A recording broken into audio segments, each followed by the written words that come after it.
LeBron James working out at 7 a.m. and with Hakeem Olajuwon in 2011 motivated the Heat, says Udonis Haslem. From the widespread criticism of the decision to the iconic quote proclaiming that he would win not 5, not 6, not 7 championships with the Heat, LeBron James' first season in Miami was marked by otherworldly expectation. James joining Dwayne Wade and Chris Bosh in Miami made the Heat immediate title contenders, a status LeBron's Cavaliers had never experienced. Ultimately, that pressure led to a historic crumble in the 2011 NBA Finals. I played like ***. I told myself the way I played, unacceptable. Bron later remarked about his 18-7-7 averages. He described it as the lowest point of his career, but as it often does, that rock bottom quickly became a springboard to greatness. Udonis Haslem recently recalled how James took the loss to the Dallas Mavericks personally. I gotta give it to Bron, man. The best player in the world went in the lab that summer, UT said on Zach Randolph and Tony Allen's podcast, Out the Mud. Worked on his post-game, got in the lab with Hakeem Olajuwon. When you think he couldn't add nothing else, a mother of *** care added turnaround jumpers and all kind of *** like that. So when the best player in the world continues to find ways to get better and raise the bar, we ain't got no choice.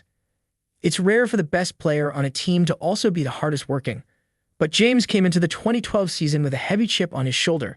The then two-time MVP had something to prove, and his desire to improve spread like wildfire in the Heat locker room. Practice started at 10, and he got there at 7:45 after doing a 45-minute bike ride. He pulled up in that mother of *** care. By 8, he's getting his shots up. By 9, he's lifting his weights. By 9:45, he's on the table getting taped. He done went through a whole 3 hours before practice had even started, Haslem recalled.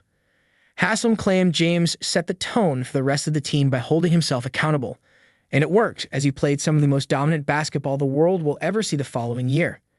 He had career-high efficiencies from the field, the charity stripe, and the three-point line on his way to MVP number 3 and championship number 1. The King dominated in such an unquestionable manner that even Dirk Nowitzki counted himself lucky to face him when he did.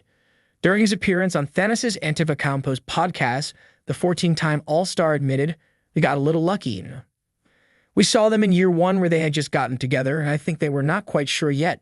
We caught them on the early side before they really figured it all out." There's certainly truth to Nowitzki's point. After James solidified himself as the clear number 1 option in Miami, the only real opponent that they faced was injuries.